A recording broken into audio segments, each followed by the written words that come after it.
Hey, how's it going? It's Malcolm James. Welcome back to the Tactical Den Podcast. In this video, I kind of want to go over CQB considerations when it comes to home defense and your home defense plan.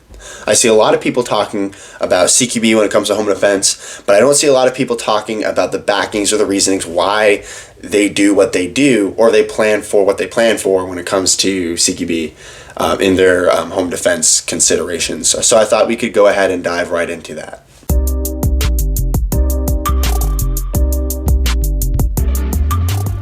So there's two main arguments that I hear a lot when it comes to CQB and home defense, or I should say two different trains of thought. And the first train is that home defense is sitting in a corner, and then the other one is home defense is all out CQB. I think there's a happy medium between the two. But first of all, I would like to talk about why personally I don't think camping in a corner is what home defense should be. But I'll say now, you can look at T-Rex Arms, Lucas Botkins, right, the guy that runs it. He himself said in a video that home defense is sitting in a corner. I don't know what he really meant by that, other than the fact of taking it for his word that CQB, when it comes to home defense, is sitting in a corner, not necessarily CQB itself. And I see a lot of people in the tactical community start to pick that up and use that as their own personal opinion, but I don't see any people talking about the reasons why they're doing that.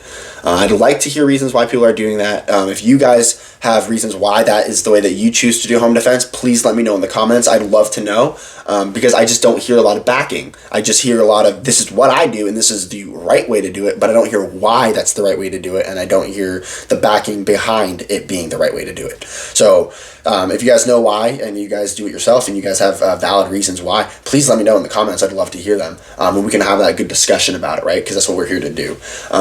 But I want to discuss now the reasons why I personally just don't think that that is the way that you should be setting up your home defense plan.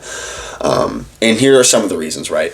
So main thing, and the biggest thing is when it comes to home defense, sitting in the corner with a gun waiting for that person, the aggressor, to come and attack you is operating off of the preset thought that you already know that that's an aggressor. You already know. You know that guy has a gun. You already know he's armed, and you already know that he's coming to harm you, right?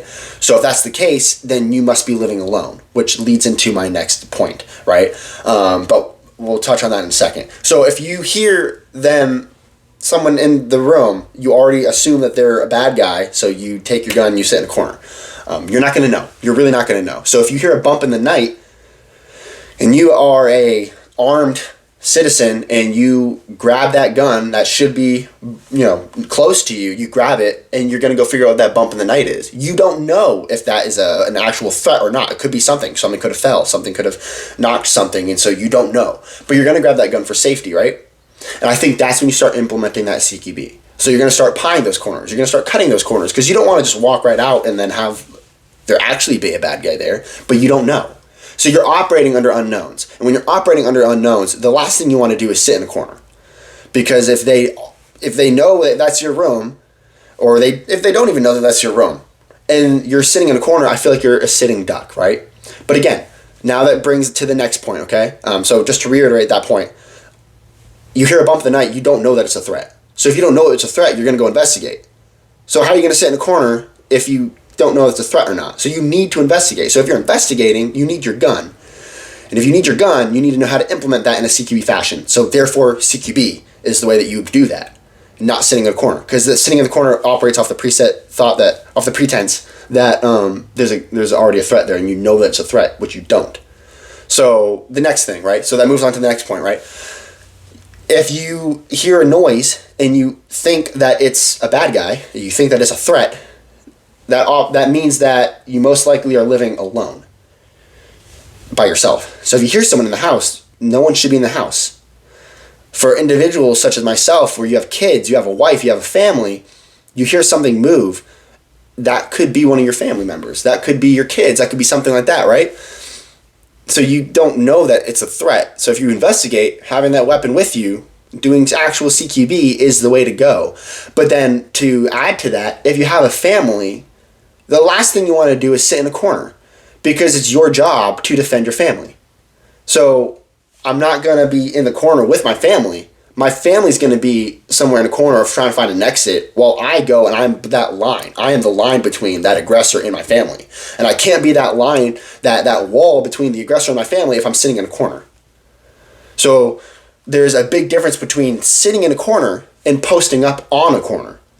So I hear a lot of people say sitting in a corner is the way to do CQB, but not posting up on a corner. You can post up on a corner, especially if you know the layout of your house. If you know the layout of your house, posting up on a corner where you can see that front entrance where you hear someone trying to pick the lock or something like that, and you know that they're already there. If you hear someone trying to pick the lock and the first thing you do is grab your gun and tell your kids to sit in a corner and then you sit right in front of them, it's wrong. Because if that bad guy ends up getting a bullet off, it's not going to stop on you. It's going to go through you and into your kids, and it's your job to protect your kids, and you did a crappy job.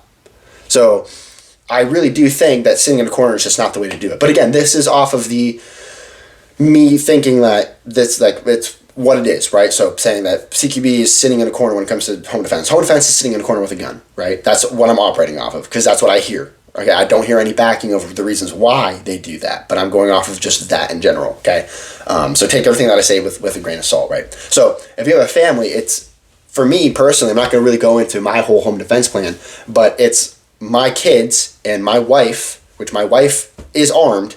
She knows how to use a weapon. She's going to be the one that takes the kids, and if there needs to be a corner, she's going to be in the corner with them. Me, I'm going to be that line between that aggressor and my family. So my wife being in the corner is that last line of defense. I'm the first line of defense and needs to get through me to get to her. But if he gets through me, then she's already ready to go and she's armed. She knows. Anyone that comes to that door that's not me, send it, right? So it's that whole thing, right? But again, I'm not going to go into my whole home defense plan and everything like that, but I need to be that line of defense. I don't need to be the person sitting in the corner. I need to be able to be that wall between that aggressor and my kids. And that's already operating off of the pretense that I know that that's an actual threat. So if I were to hear a bump in the night, say, hey, someone's in the house or something, grabbing that gun, and I'm going and investigating using CQB, because I don't want to get smoked by overexposing myself too quickly when it might be a bad guy that's ready for me. So I'm using CQB, and I'm telling my wife and my kids, hey, you need to do this, right? Because she's armed too. So that's kind of the way that I would look at it. So I don't think that hiding in the corner is the way to go. Now, even take away the kids, right? Now, take away the kids. So even if you don't have kids and you're living alone, you're living by yourself, if you've ever done force on force or something like that, sitting in one spot can be very dangerous. You either maneuver, you get maneuvered on. And CQB is more or less the same, but just being in a corner gives you less options. You have no options. It's you're there. You're in a corner, and if he starts shooting through that drywall because he knows you're there now because you shot and you missed your first shot, and he starts shooting, you can't move. You're stuck in the corner. You can only go left or right, but it's only in the two directions. You can't go back. You can't really go forward unless you're going towards him. So you're not.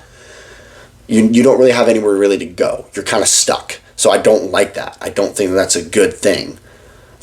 So that's kind of the reasons why I don't look at sitting in a corner as the way to do home defense when it comes to CQB. So I do think that home defense is CQB, and I do think that you need to know CQB to be more proficient in your home defense. So those are just some of the reasons that I personally don't like the whole thing of sitting in a corner. But again, I don't know the reasons why people are doing it.